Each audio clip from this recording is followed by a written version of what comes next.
તાજા સમાચાર તમારી ભાષામાં મેળવવા માટે ડાઉનલોડ કરો ગુજરાતી મિડ ડેની એપ। जैसा हमने कल आपको सारे आंकड़े भी दिखाए थे पंजाब और हरियाणा में जो स्टबल बर्निंग है उसको लेके, उससे ये बिल्कुल अब स्पष्ट हो गया है कि जो अक्टूबर और नवंबर के महीने में जो साल दर साल दिल्ली वालों का, एनसीआर वालों का दम घुटता है, वो पंजाब और हरियाणा में जो पराली जलाई जाती है वो उसकी वजह से होता है। कोई भी आधिकारिक डेटा मौजूद नहीं है जो ये बता पाता है कि कितना पोल्यूशन कौन से सोर्स से होता है। जैसा हमने कल आपको सारे आंकड़े भी दिखाए थे पंजाब और हरियाणा में जो स्टबल बर्निंग है उसको लेके, उससे ये बिल्कुल अब स्पष्ट हो गया है कि जो अक्टूबर और नवंबर के महीने में जो साल दर साल दिल्ली वालों का, एनसीआर वालों का दम घुटता है, वो पंजाब और हरियाणा में जो पराली जलाई जाती है वो उसकी वजह से होता है। हमने कल भी आपको डेटा दिखाया था कि किस तरह से 10-12 अक्टूबर के समय वो फार्म फायर्स का, स्टबल बर्निंग का ग्राफ बढ़ना शुरू हुआ, और जैसे ही पिछले 3 दिन से वहाँ पर पंजाब में, हरियाणा में पराली जलाने की घटनाएं 2000, 3000, 4000 से एकदम से 100, 125, 90, 70 पे पहुंची, तो पिछले 3 दिन से दिल्ली में हम नीला आसमान और चमकती हुई धूप देख रहे हैं 1.5 महीने के बाद।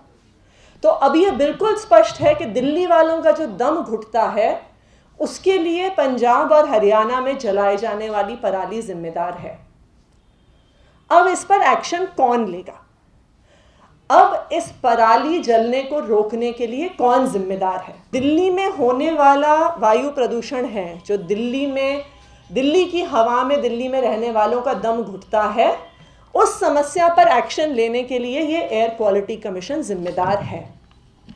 तो आज मैंने एक पत्र लिखा है जो एयर क्वालिटी कमीशन के चेयरपर्सन हैं, और इस पत्र में जो पूरा डेटा है कि दिल्ली में किस तरह से प्रदूषण अलग अलग समय पे बढ़ा है, ये प्रदूषण पंजाब और हरियाणा में किस तरीके से जो पराली जलाई जाती है उससे जुड़ा हुआ है, और किस तरह से जब ये पराली जलाने के इंस्टेंसेस हम देखते हैं कि जैसे बढ़ने लगे तो दिल्ली में AQI 300 के पार जाने लगा, और जैसे ही पिछले कुछ दिनों में ये घटनाएं कम हुई हैं तो दिल्ली की हवा अब साफ हो गई है। कोई कहता है व्हीकुलर पोल्यूशन से होता है, कोई कहता है पराली जलने से होता है, लेकिन कोई भी आधिकारिक डेटा मौजूद नहीं है जो ये बता पाता है कि कितना पोल्यूशन कौन से सोर्स से होता है। इससे समस्या क्या आती है? इससे समस्या ये आती है कि कोई भी पॉलिसी बनाई नहीं जा सकती इस पोल्यूशन को कम करने के लिए जब तक सरकार को पता ही नहीं है कि कौन सा पोल्यूशन का सोर्स कितना कंट्रीब्यूशन कर रहा है। इसी समस्या के समाधान के लिए, इसी बाधा को हटाने के लिए जुलाई 2021 में दिल्ली के कैबिनेट ने एक माइलस्टोन डिसीजन लिया कि हम दिल्ली में एक real time source apportionment study करेंगे, जिसका मतलब है रियल टाइम बेसिस पे कौन से एरिया में किस समय पर जो पोल्यूशन हो रहा है उसमें कौन सा सोर्स कितना कंट्रीब्यूट कर रहा है। ऐसी कोई भी स्टडी आज तक भारत में नहीं हुई है। इनफैक्ट मुझे लगता है कि शायद ये ऐसी पहली स्टडी है जो पूरी दुनिया में हो रही। जुलाई 2021 में कैबिनेट ने ये डिसीजन लिया। IIT कानपुर को इसका पार्टनर बनाया गया स्टडी का।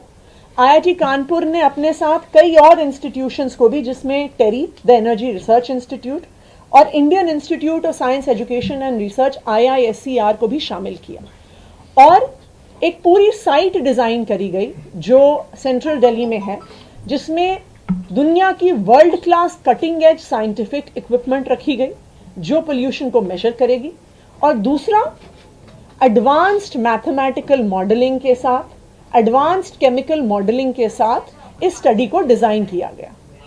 जो अभी तक इस स्टडी के नतीजे आए हैं, उन्होंने कई बहुत इंटरेस्टिंग चीजें सरकार के सामने रखी हैं। સબસ્ક્રાઇબ કરો Gujarati mid day. Bell icon પર ક્લિક કરીને મેળવો તમામ વિડીયોના ડાયરેક્ટ નોટિફિકેશન।